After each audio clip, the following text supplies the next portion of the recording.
Welcome to LeadWeb. In this small video tutorial today, we are going to see how you can create templates.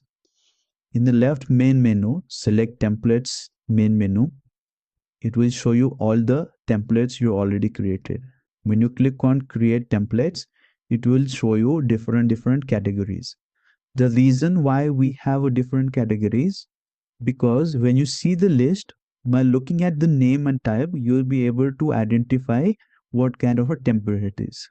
So based on your needs, you have to select the particular template types in order to cater your requirement. And each template type will give you access to set of different forms. For example, when you click on text message, it will allow you only to write the message, that's all. Similarly, if you click on message and templates, it will allow you to write the message plus upload the image here. Similarly, when you click on buttons, it will allow you to write the message, upload the image, and add buttons here. In the normal buttons, you'll be able to add 3 buttons here. Okay, that restriction you need to consider while creating the business. Okay, similarly, when I take on message plus list, the way we create buttons is slightly different from the way we create list.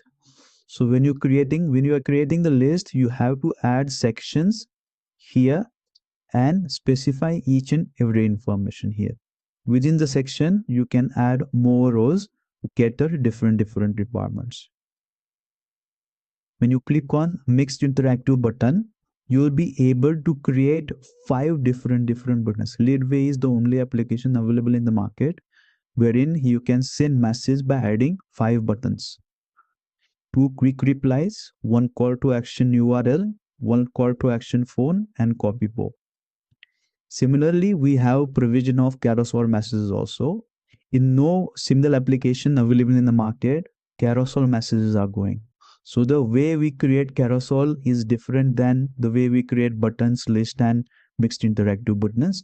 In carousel, we have to add cards. You can add up to 10 cards, and each cards will have a description, a title, description, footer, images, and the URL if you want perhaps. Similarly, you can have 10 different cards. So I hope this clarifies. I hope you'll be able to correct templates in later there now, and I will see you in the next video. Thank you.